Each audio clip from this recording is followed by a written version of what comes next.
So everybody know in Atlanta, I do a lot of independent records and stuff. So back in 2006, I did an independent record with an artist named Menace, a song called Don't Blow My High. That song came out in 2006. It was independent record. 2008 comes, we get a call from Lil Will, and they made a song called My Dougie. Okay. So when the My Dougie record came out, we had to clear the My Dougie record because they got the interpolation from my original independent beat that I did. Okay, got it. Okay. So in exchange for that, they ended up giving us 50% of the publishing of My Dougie. Oh, wow. For life. Okay. So that was part of that deal.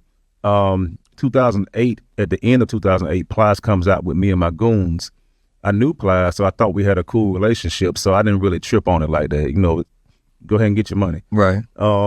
So you didn't ask for any royalties or any clearance or anything? Yeah, I didn't. I do that with a lot of artists. You know what I mean?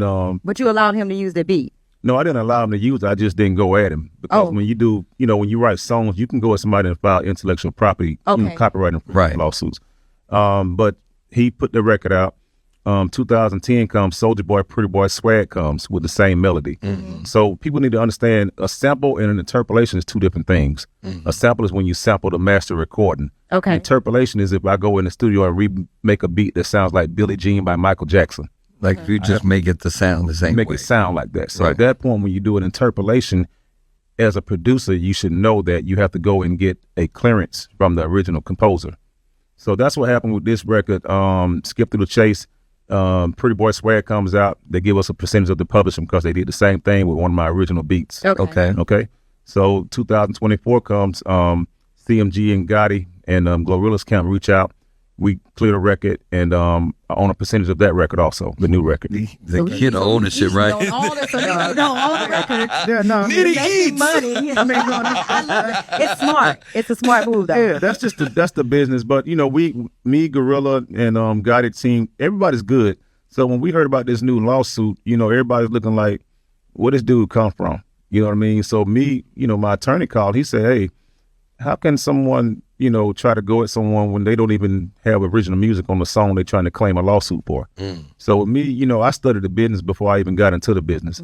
You know, so when I first got into the business, you know, I read so many books about the music business. I knew how to deal with stuff when this came about. But, you know, I just want, you know, I think it's a bad situation, you know, for somebody to go at three women, you know, that have basically came from the streets, from the gutter. You know what I mean? So how you go at somebody middle name Hallelujah? You know what I mean?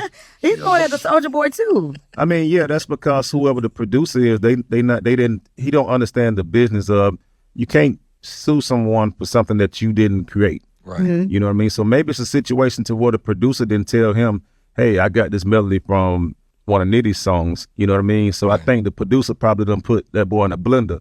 You know what I mean? So, you know, I'm not going to reach out to him or nothing like that. You know, I just was like, let me address it so everybody, because I've been getting a lot of phone calls, texts and stuff. And I'm like, you know, I don't really like to tell my business, but, you know, I own a piece of all that stuff. You know what I mean? So all of them, you know what I mean? Nitti eats.